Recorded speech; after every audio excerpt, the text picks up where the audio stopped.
What's good, everybody? It's your boy V Moss here for another episode of Neptunes Sunday. I got this terrible habit of saying every episode is special. This one is special for a lot of different reasons. But first, shout out to the homie Vo sending this one out because, again, like I said, this is a special episode. Coming to you live from San Juan, Puerto Rico. A little bit of vacation, getting away from the city life. But I'm here with my guy. This is our first repeat guest. My man, the one and only, your favorite writer, Justin Tinsley. What's good, bro? What's poppin', my brother? What's poppin', man? We overlooking at some sort of river. San Juan. Some body of water. Some body of water for sure, man. It's been a great trip. Blessed to have you and Kia down here. We'll get into the reasons for the trip in a little bit. Yeah, man. Let's go ahead and get into it. So May is a big month for a lot of different reasons for us personally, professionally, and this year in particular. So the first thing, we are here in Puerto Rico on vacation because yesterday, Justin and his wife, Jade, celebrated their first year anniversary. Yeah, man. 365 days in the books, bro. That is, it still trips me out even when I think about it, man. It's kind of like the year flew by, but it was slow as hell at the same time, too, if that makes sense. That's real. I mean, considering the fact that, to go through the engagement process and getting married in this COVID world has made it obviously a little bit different, but at the same time, it's a blessing. A blessing to be here, for sure. Absolutely, man. It's always a blessing to have somebody who loves you unconditionally. That's real. You know what I mean? That's real. We are some of our imperfections. I will say that. And to have somebody who loves you unconditionally, it means a lot. And you can't ever take that for granted. I know I won't. Yes, for sure. So talk about a couple of things that you've learned in this 1 year of being married about yourself. Man, I can be annoying sometimes. I admit it. I can be annoying. And I'm sure Jay would probably say the same thing about herself at times too. I know she would say the same thing about me.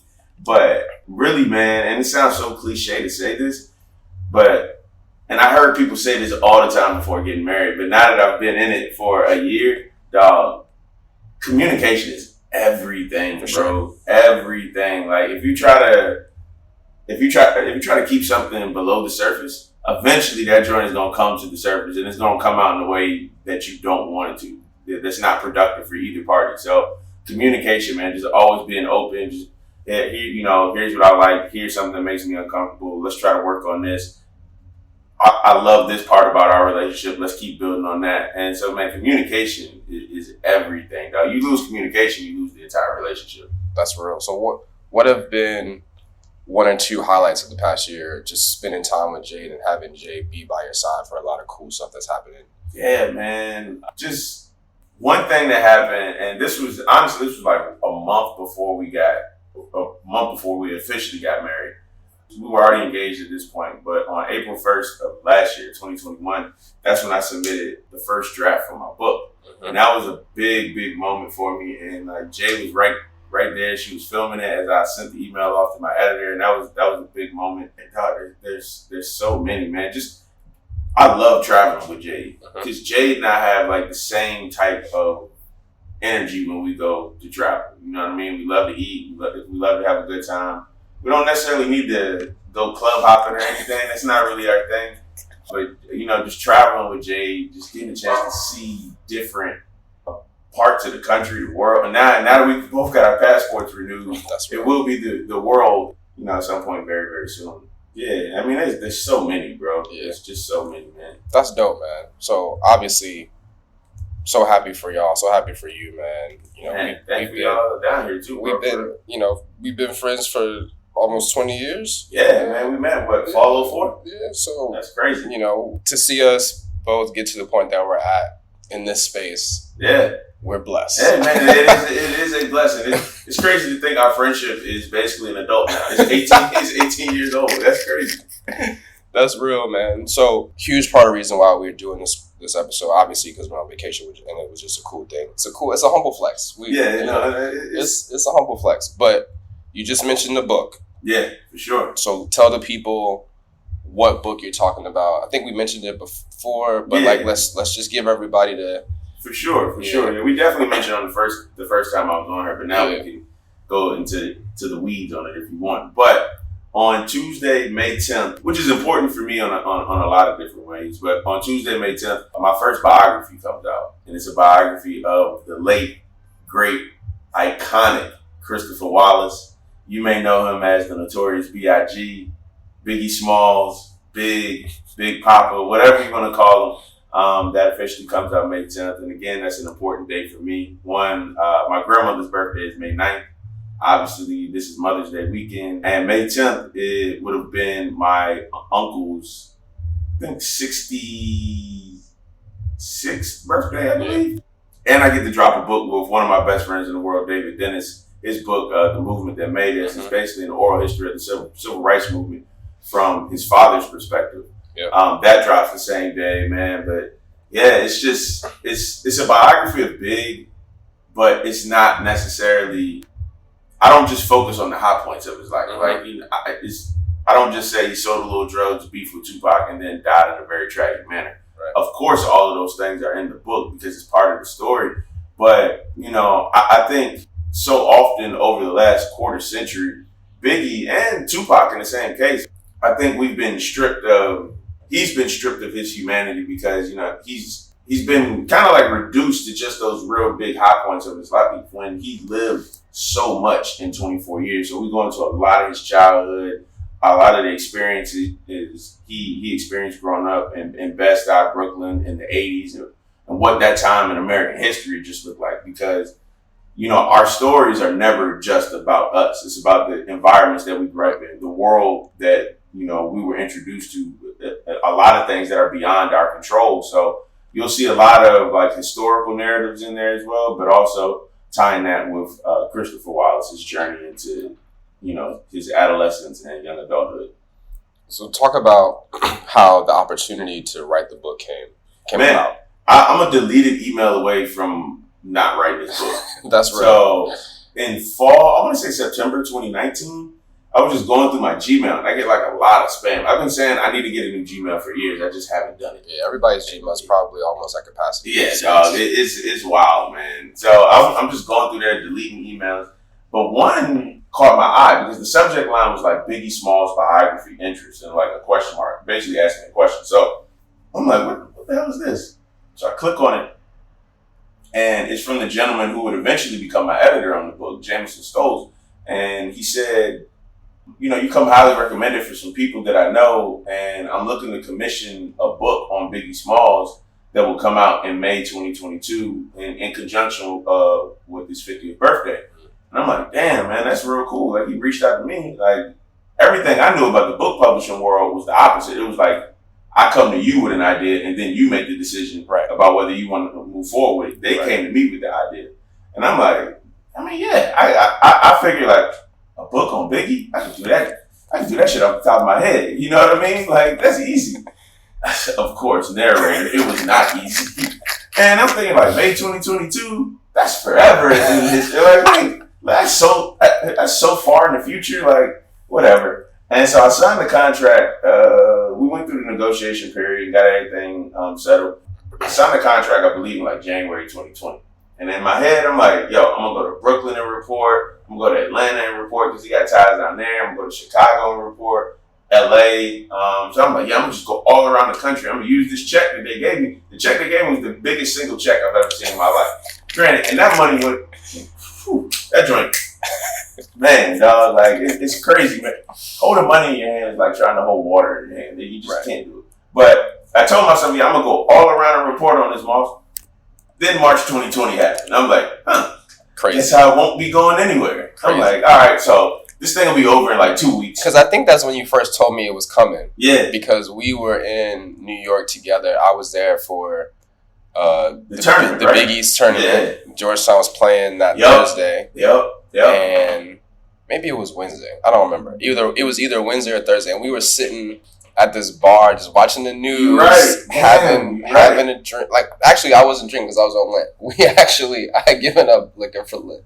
So we were just having lunch, and we were just like, yo, it's crazy out here, man. Yeah. People panicking a little bit. Yeah. Literally, they canceled the NBA the next night. Yep. I was at the Big East tournament. giving everybody elbow daps.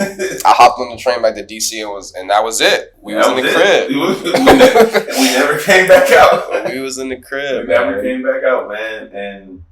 But yeah, so like I'm working on the book, and I think I did my first interview for it in April 2020, and it was Mr. C. And he was a great interview, man. We spoke for about like 2 hours, and then from there I just started like finding people who were willing to talk for the book. And I was just doing research the entire time. I was doing research even before then, a lot of which I knew. Then it got to a point in the research, I'm like, bro, I never knew about this, about Big's life. Or I knew it happened, but I didn't know it happened to this extent and what the long-term ramifications of it were. Like, for instance, one thing I learned, you remember the line in Brooklyn's Finest where Big was like, if Faye had twins, she probably had two pops? Like, Faith was actually pregnant with twins. Sheesh. And, but she only, I believe, only one fully formed, which is obviously CJ. So she never came to term with the other one. But originally she was pregnant with twins. And how that line, like, really impacted her, and how Mr. C was, like, really upset at that line, and how, like, Big basically cried to apologize to Faith for that. And he was just like, yo, it's a lot of stuff going on in my life. And, like, I put stuff in music, and he was very apologetic for that. So it's just like little stuff like that. It's not like groundbreaking things like it'll lead the front page of the New York Times. But like if you're a hip hop fan and you're somebody who like really loves like music history and just honestly the history of the world, because that's even in the book, then you should enjoy this book. Yeah, that's real. I hope you will. That's real, because obviously like you're not the first to do a book like this, but so it's always a challenge to tell stories that people know and give a different perspective on it, and do what you're really good at is finding those nuggets that are going to have people be like, oh wow, have the mind blowing emoji, because it's like, wow, I never knew that. Oh, that's a crazy perspective on something that I already thought I knew about. Yeah. So, and that's basically what this book is, like you just said. Like there was at one point when kind of like the thrill of like, oh, I just signed a book contract. Like, oh wow, that's the check. Like, cool, I'll take it. And then it hits me like, damn, I actually got to write this. And what do I tell people about Biggie Smalls that they don't already know? Because his life has been the subject of so many documentaries and books and stuff over the years. And I'll tell you one person who was a huge help to me, especially early on, was Chael Hadari Coker. Mm-hmm. A legendary journalist, wrote for Vibe, LA Times, New York Times, just a bunch of stuff back in the day. He's the showrunner for Luke Cage. It was on Netflix for a little bit, but he wrote the original Biggie biography. I call it basically the holy grail of everything Biggie. Unbelievable. That was the name of the book. And I told him about it, and his reaction was just like, it gave me all the confidence in the world. He was like, yo, man, I've been thinking there needs to be another book written on Big, because it's been almost 20 years since mine. And like, it needs to be a book written on Big that introduces him to like a new generation of hip hop fans. Beyond just, what they may hear on like Spotify or Tidal or Apple Music. Like, somebody needs to tell that story. And he was like, I can't think of a better person than you to tell that story. And like, that's dope. To hear him tell me that, and then I sent him the book, and he sent me a blur-filled book, and he was like, bro, you wrote a classic with this. I'm like, dog, like, whether it sells 100,000 copies or whether it sells 10 copies, I don't really care. Like, he told me that joint was a classic. And so, shout out to Chael Hadari Coker, man. I got nothing but love for that brother, man. He holds a special place in my heart, for real. So who are some of the other people associated with Biggie or in his family that you talked to that you thought were like really impactful and gave great stories? One of the longest interview I ever did for this joint was Chico Dovec, who's a member of Junior Mafia, one of Big's like oldest and longest friends. He told me a lot of great stories on Big. I spoke to Drew Dixon, who the former music industry exec, and a beautiful spirit, beautiful soul. She's one of the main figures in the On the Record documentary that was about Russell Simmons and his sexual assault history. And she's just an incredibly powerful woman. But in terms of this book, she lived in Bed-Stuy when Big lived there. She lived a couple of blocks away. He was first starting to get his toes wet in the music industry, and she was, she was trying to level up in the game, answering phones at certain record labels and then moving on. But they became like really good friends, just living in Brooklyn, just if you were outside in Brooklyn in the early '90s, you knew who Big was, you knew who Chris was, like, and so she's dope. I spoke to a bunch of people from around the neighborhood.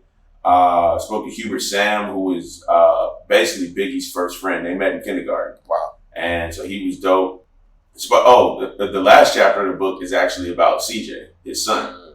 And I think that's a really powerful chapter because it's a piece basically on CJ and what it's like being grown up, because he's 25 now. Yeah. So he's older than his dad was when his dad passed away. And he was only, I believe, 5 months old, 4 or 5 months old when his father was murdered. And so he has no like memory of him. But obviously, you know, I just want to talk to him about that. Like, what's it like living in the world where you share the name with like this iconic figure who is your father, but you never really got a chance to know? And like, what's that juxtaposition been like? And CJ is just, man, just an awesome cat all around, bro. Like, he made so much time and space for me. And I think it's a really powerful chapter. That's actually the first chapter I wrote in the book, but it's the last chapter in the book. So him, that's dope. Yeah, and just like so many other people, bro. Like, I spoke to this dude named Greg Dent, who he was basically like a club promoter in the early '90s when Big was down in North Carolina when he was hustling. But he got a chance to know Big. Like, Big would come to the club and try to get on the mic and freestyle, and they would always go out to eat, like Waffle House. So when you hear T-bone steak, cheese, eggs, and Welch's great, that's a real order. You know what I mean? So, you know, just a bunch of people who can speak to Big and maybe like a different perspective than what we're normally used to hearing. And both of us are in the sports world too. So, you know, obviously there's always a connection between sports and music. Was there any sports figures that you were able to talk to about his relationship with them in those 90s NBA, NFL days? So I had spoken to Shaq before for another story I did on Big like a couple of years ago. So I still had some like unused quotes from that. So I used that. And Shaq and Big were real close. He told this really funny story. I don't know if it's in the book or not. I can't remember. But he told this really funny story that in 1996, Big and Seeds flew down to Orlando because Big was going to do Can't Stop the Rain with Shaq. And so Big met Shaq's mom, and I spoke to Shaq's mom, and she was like, yo, I didn't really know who he was, but he was just a very nice young man, like very quiet, very humble, you know, like he was funny. I remember that. She was like, he reminded me of my son. And so like just hearing those type of like stories, like they kind of like warm your heart. But after they finished recording the song, or maybe even before, I can't remember, they were out on the lake at Shaq's house, and Shaq had like a sea-doo. And Big was like, oh, I'm about to get on it. And Seeds was like, fool, you can't swim. So like Biggie gets to the middle of basically like the lake, and the sea-doo dies, and the joint starts to sink, and like Big is sinking, and Shaq was like, now my big ass gotta go out there and save him. And so it's just those type of stories, bro. Like, they humanize a person, you know? So spoke to him. I spoke to Grant Hill.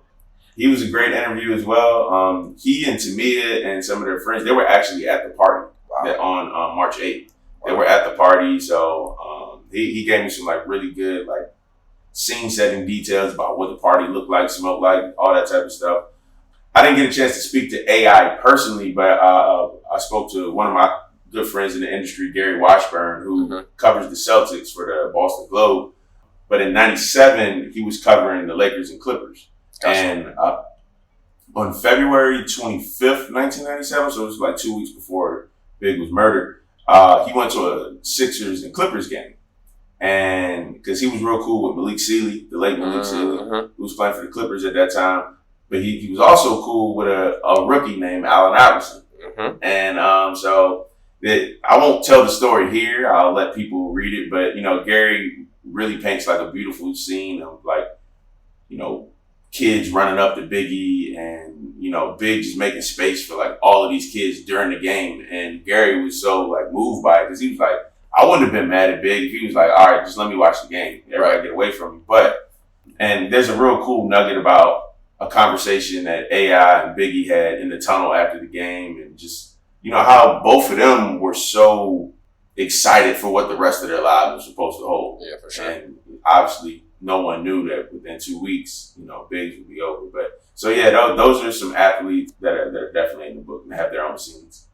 That's dope, man. Well, as a passenger on this journey, man, I'm really happy. Can't wait to read the book.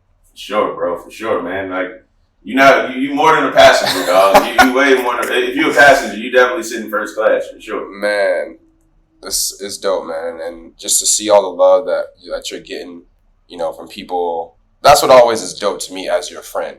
To see people that we know in this space, whether it's specifically in the sports writing or sports journalism world or outside of that, that are giving you your flowers and talking about how excited they are for the things that you have done, you're doing, you're going to do, but specifically, to see people like Shea Serrano and people like that. Yeah, shout out to Shea. To be hype about getting the pre-order is dope, man. So everybody listening, make sure you go grab that book, Amazon, BarnesandNoble.com, wherever you get your books. Order it. Pre-order it now or go buy a physical copy in stores on May the 10th. Yep.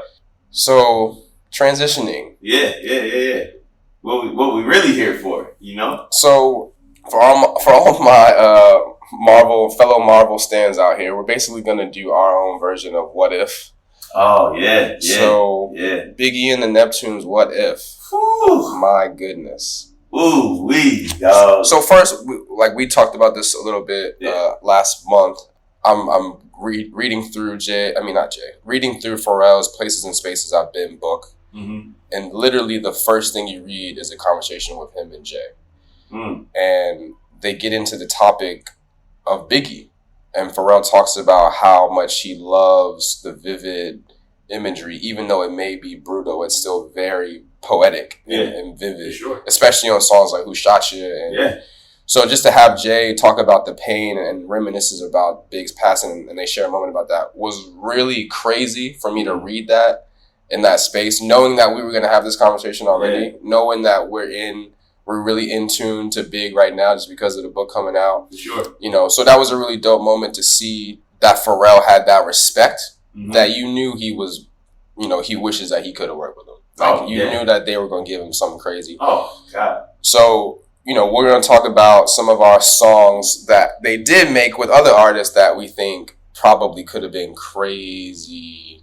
Yeah. I mean, there's a lot of songs in general that if Big had a chance to get his blessing on would have been just as big or bigger than they actually are. But we're going to talk about specifically some from the Neptunes. So I'm going to start because I think this is an important one. Okay. Shine. Niggas gonna die. Ooh, yes. So, do you cover at all? It may not make sense for the book, but obviously there was those talks about the comparison of the voice and Shine being the replacement, quote unquote, for Big. Definitely a song like that you could hear Big on. Oh yeah. So I don't get into Shine in the book, but the crazy thing is that there were obvious comparisons to Big. One, he's from New York. Shine's from New York. Both were on Bad Boy. And of course, the voice and the flow.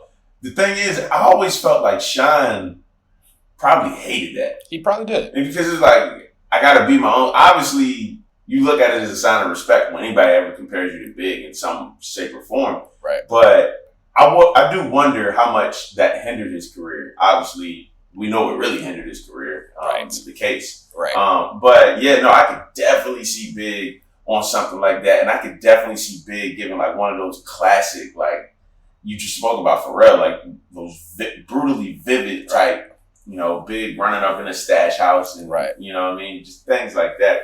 Big would have absolutely murked something like that. Yes. Big would have absolutely murked something like that. The dark production by the Neptunes is really vastly underrated. It's vastly underrated because you just think of those guys as being the nerdy, artsy hipster kids, but I think a song especially like that, it's called Niggas Gonna Die, which is wild to begin with. Yeah, there's only one type of There's only one direction you can go with that. Yeah. You can't talk about flowers and daisies and shit like that. And it definitely lives up to it. And specifically because of the voice comparison, it sounds low key it's Big rapping. But it's crazy. All right. What you got? One of your favorites or a couple of your favorites?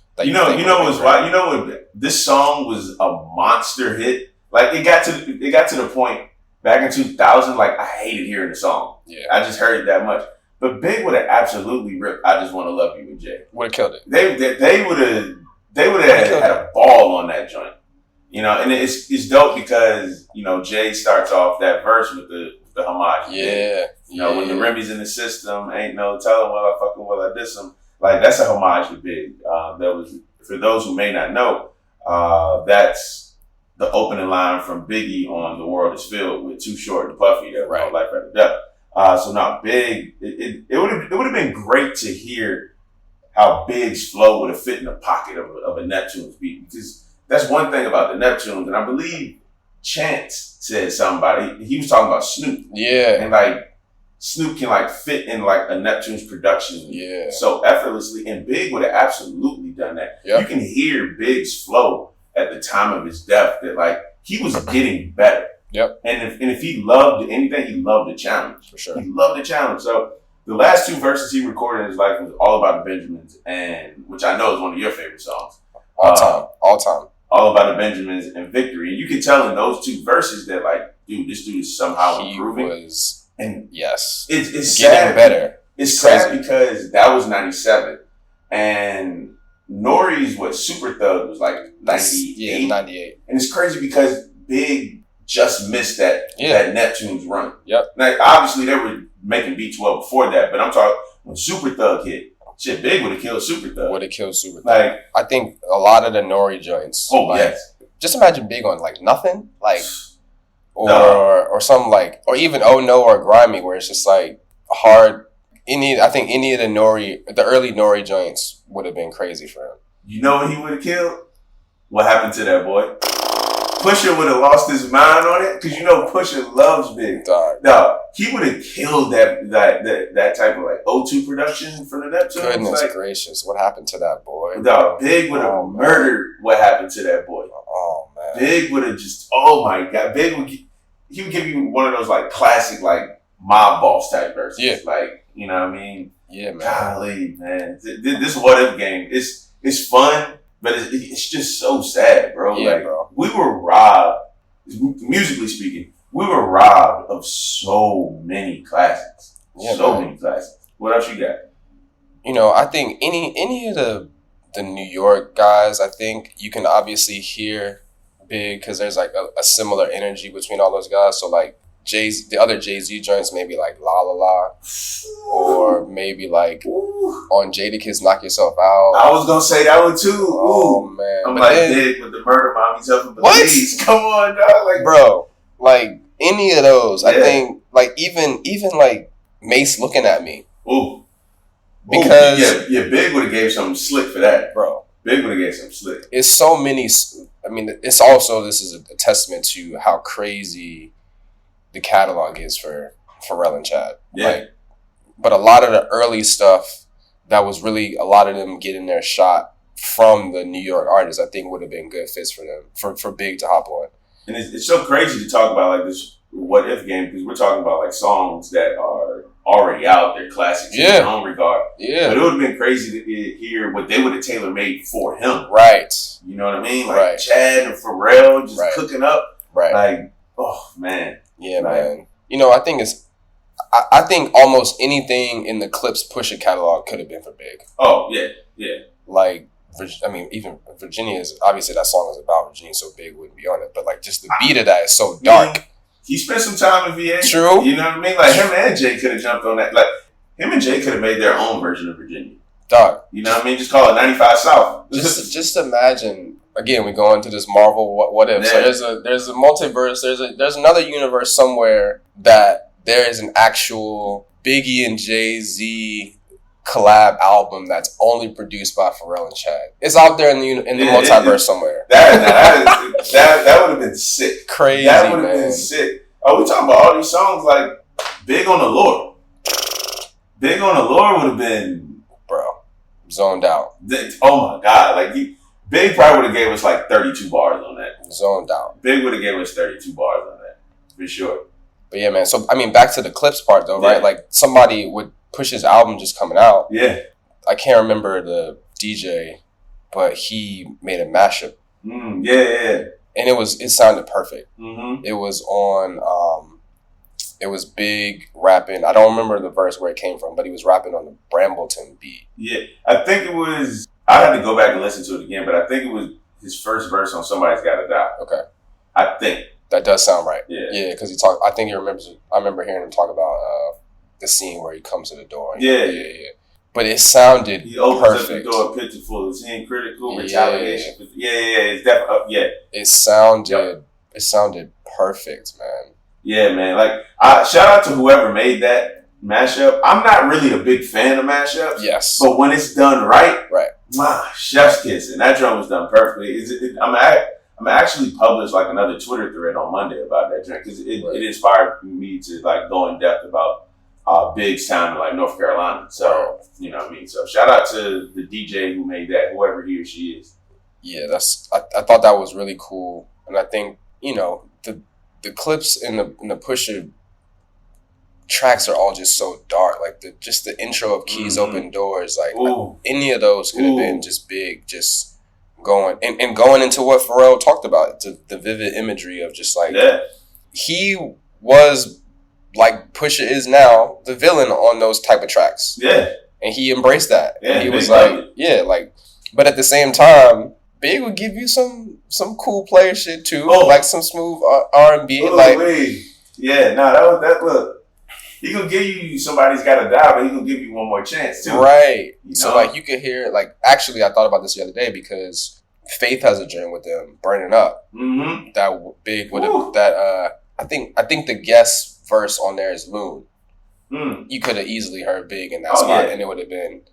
And it would have been a hit because the two of them, right? Big and Faith for sure. Right, man. Like and you know, another smooth Neptunes joint that could have been his, like back to Jay-Z.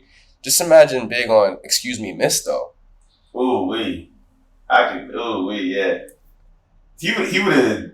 "Excuse Me, Miss" has Big's fingerprints all over. Bro. If we could have got a verse on that, I could see him and Snoop collaborating on "Let's Get Blown." That's true. Big smoked a shit ton of weed for real. You know what I mean? He would have given you some bars on that. That's true. I think that's another good point. Is like just to talk about the people who have really been in locked in with the Neptunes and their connections to him. Like definitely Snoop. You know, because I was just watching Snoop's Drink Champs the other day, and he was talking about how he really was one of the main people that was like, yo, this East Coast, West Coast stuff, like, we got it dead. Like, me and Puff are close. Our kids are close. Like, you know, obviously there's that famous Steve Harvey episode with Steve Hightower squashed the East Coast, West Coast beat. We do not. That is a classic TV moment. Hightower, man. Classic TV moment. Steve Hightower deserves the Nobel Peace Prize that year. He did, man. He really did. This man, Steve Harvey, he's done everything in his career. Yeah, man. But this is you know, like you said, it's a really dope conversation to think about what if, but it also is sad. Yeah. So, I mean, but it's sad, but they're necessary conversations to have because, you know, just speaking it for Big in particular, he's somebody who. We were 10 or 11 when Big passed. So we knew how important it was, but it was one of those type of things that, and I get into it in the book a little bit. When Big died, I had just turned 11. Mm-hmm. And I remember it was a late Saturday night going into a Sunday morning, because I remember we had church the next day. I remember thinking, like, damn, it came across on MTV, like, you know, Biggie Smalls murder, drive-by shooting in Los Angeles. I'm like, and they were like, he's 24. I'm like, damn, man, that's super sad, but 24, that's old. You know what I mean? Like, he got a chance to live a long life. Right. And then the older you get, the more you realize, like, yo, he was 24 years old. I had nothing figured out at 24. Absolutely. I had just turned 25. Like, these dudes was babies. Crazy. These dudes were babies, bro, with the weight of the world on their shoulders in so many cases. So, it sucks because we only had them as musicians for such a short period of time. Like, I tell people, Ready to Die came out in September 1994. Mm-hmm. Big was dead by March 1997. Like, so everything within that solo career of his happened in such a small window. And so when we play these, like, what if games, it's sad, like you said, but in a way, it's kind of like part of the grieving process. Right. Because you're still trying to make sense of something that's so senseless. Like, Biggie Smalls should be here. Biggie Smalls should be a grandfather right now. And it's beautiful to think about. Yeah. You know, the other side of it is beautiful to talk about.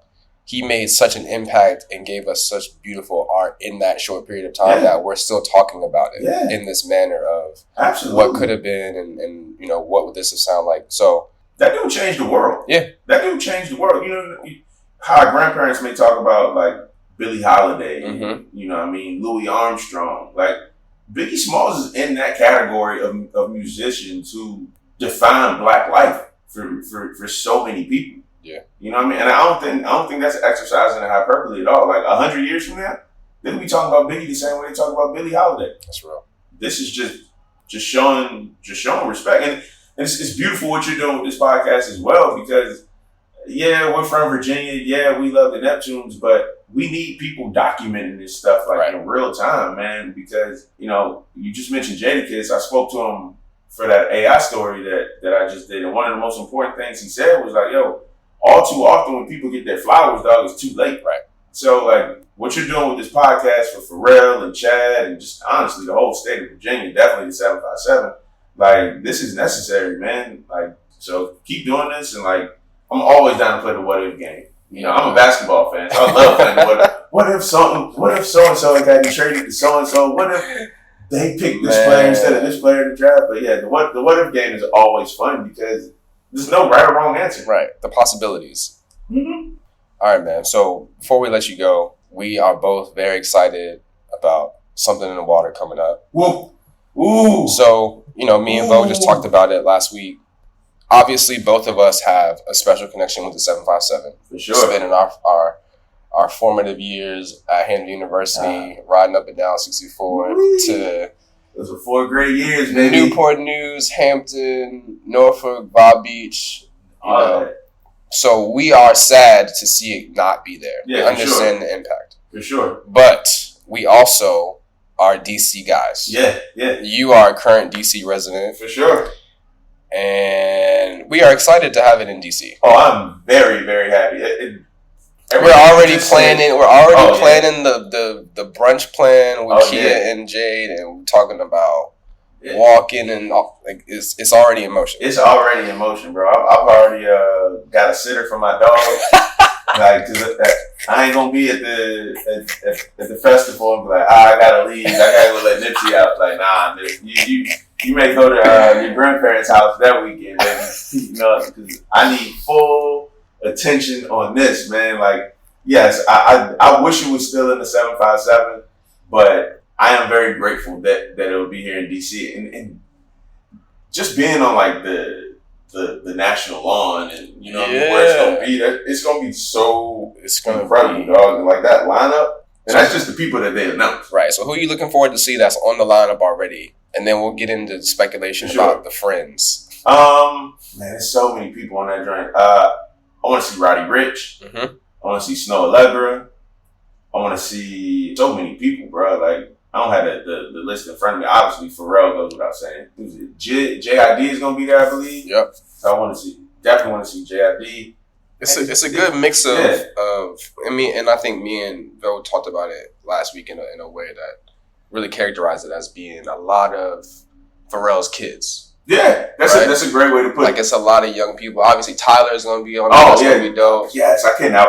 I've never seen Tyler live. I cannot wait. And Tyler, like, you know, I was in on the Odd Future a little bit, but I think as he's, you know, really gone hard the past 2 or 3 projects, I'm like, this kid is super talented. Special, but he's very much a quintessential embodiment of Pharrell's kids. And he'll tell you that. Exactly. He'll like, and that's not like a demeaning term at all. Yeah. At all. It's just like if somebody were to call you like Quincy Jones' musical son. Yeah. Like that's a big deal. That's a big deal. That's a big deal. And I believe Pharrell is like our version of Quincy Jones. Yeah. Hip hop's version at least. So who do you think the friends are, man? All right. So we know Jay gonna be there. Cause here's the thing.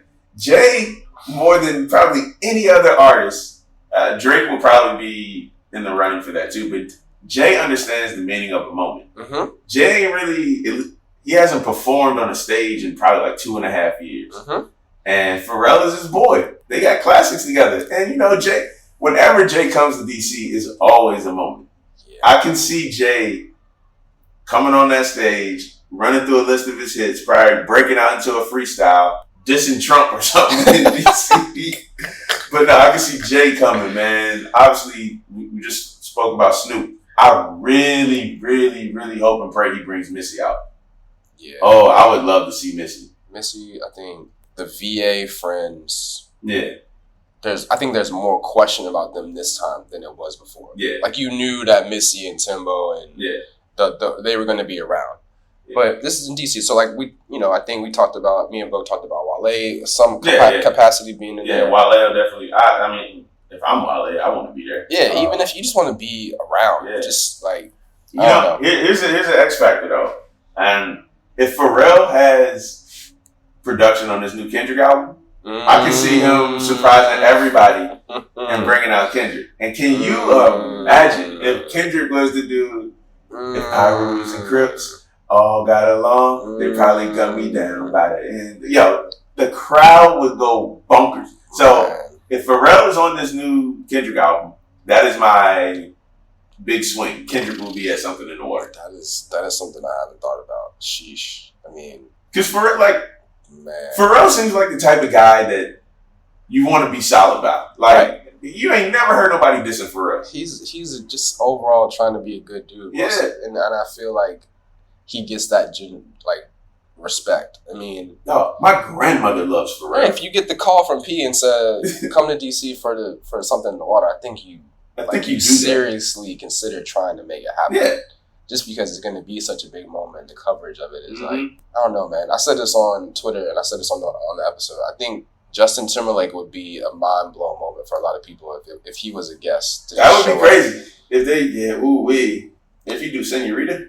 Bro, JT need to get back in the good graces. He got to get back in the good grace, and I think that's a good opportunity. Yeah. Or it could be terrible. He could get booed. I'd give it a shot though if I was him. Like, what's this? You know what I mean? I do Cry Me a River. I do Senorita. Bro, I mean, like, there's just so many songs. It's so many hits. There's so many people that just like would drive the whole. And here's another thing I thought about the other day after we recorded the episode is in DC, be a good Brent Faiyaz opportunity. But the problem is, that song he's got the ops on it.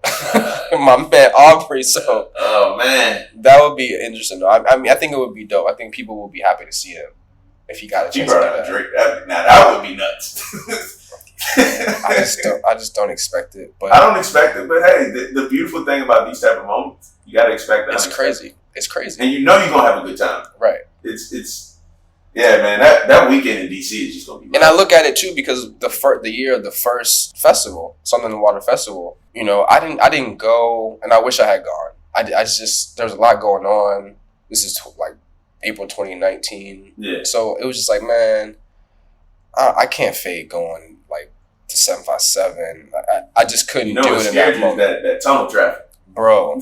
It's one way in, one way out. That was us knowing too much about it and overthinking. I definitely overthought it. Overthinking for that reason alone. But then what I was getting to is like just expect the unexpected is like you on that Friday were at the B-Sides 2 show. Oh yeah. And so we got Cam coming out to do Welcome to New York City. Right. Like that was a moment. That was a huge moment, dog. I damn near cried when Cam came out. So to expect the unexpected, I definitely did not expect to see Jay-Z go to Something in the Water the next day.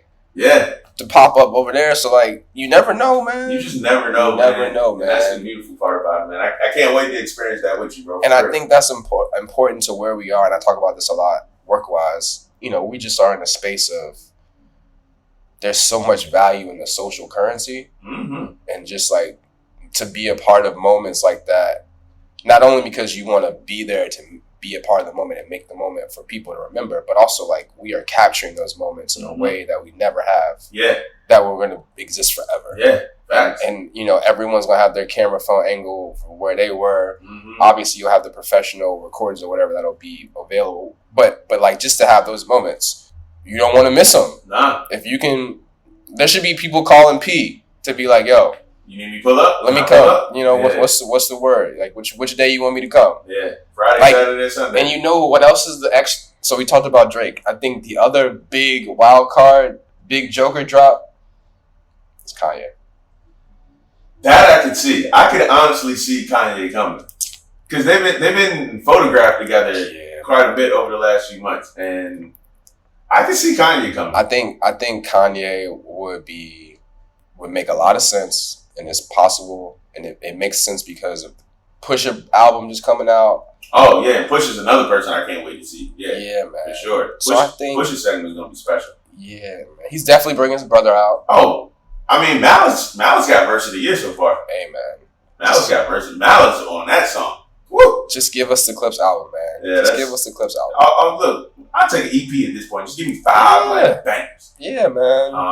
I think it's also dope, and I think I don't know the details of who made it happen or what drove this to happen, but them releasing the exclusive audio footage album that had never been released. Oh yeah, that was big. That's a big deal. Yeah, that's a huge. That has been in the vault, and obviously the vault it's been in this record company vault, but we had it on download illegally. You know what I mean? We've had it for almost a decade. And the LimeWire files. Yeah, man. But like the timing of that with the Pusha album, with Something in the Water coming back, with Malice making his poking his head up every now and then doing these features with Pusha, I think is setting the tone for a Clips album. And it's also going to be the 20th anniversary of Lord Willin' in August. Wow, it'll be 20 years. So there's so many things that are building up that are making sense for us to get something from a Clips project. We will get a Clips reunion on stage or something in the water. Yes. I believe that'll happen.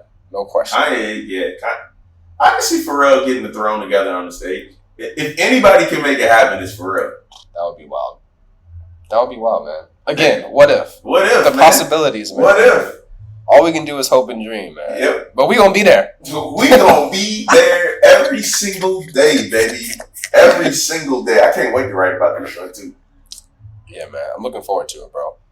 Appreciate you coming on to the show, man. Man, this is always love. This is family right here, man. I love the way the timing on this worked out. We're on vacation.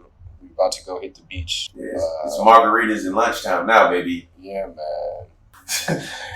I mean, for all y'all listening, just imagine, for those of you who are in committed relationships, are you married, whatever you want to call it, to be celebrating your anniversary on Cinco de Mayo every year. We did it for a reason. It's problematic in the best ways. Yeah, it's definitely problematic. Definitely problematic. You finish every anniversary the same year. You know what I mean? The same way, every year. That's what I was trying to say. I couldn't get it out. Crazy, man. All right, y'all. Everybody, appreciate y'all for listening, for tuning in to another Neptune Sunday episode. Make sure to like and subscribe on Spotify, Apple Podcasts, SoundCloud. Follow us on Twitter, VMoss08. Biggest message for this episode, make sure you go get that book from my boy, Justin Tinsley, on the life of Notorious B.I.G. coming out on May the 10th. It was all a dream. Biggie in the world that made him. In stores, May 10th. Go get it. Go order it. Appreciate y'all for listening. Peace and love.